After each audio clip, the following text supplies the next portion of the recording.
Hey guys, welcome back to our channel. In this tech tutorial video, we're going to review to you how you can wrap your text around any shapes or objects in your documents on Microsoft Word by applying a simple trick. So if you're curious, make sure you drop a like.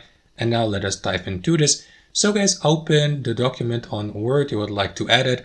As you can see, I added this image or photo here for the sake of the tutorial. So just for the sake of the tutorial, if I, for example, select that image and move it here on my page, or for example, resize it, and so on and so forth, you will see that the text is not wrapping around that image automatically or not in a very professional manner. So this is what you can do to fix this, guys. Simply left click or select the given shape or object, and in the top right corner or next to the given object, you will see that small icon here, leading you to the given object's layout options. So what you want to do is switch from the default layout option, which is this one here in line with text, to one of the ones below with text or wrapping.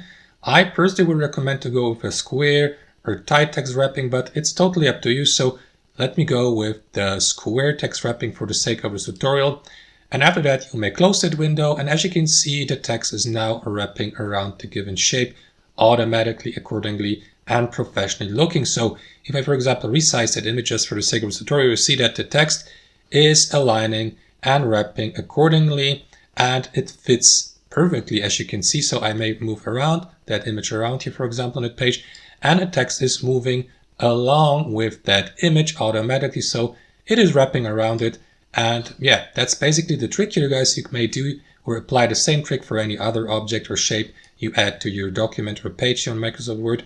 And that's basically it. That's how it works in practice, guys. I hope you enjoyed this video, got some real value from it, and we'll see you next time.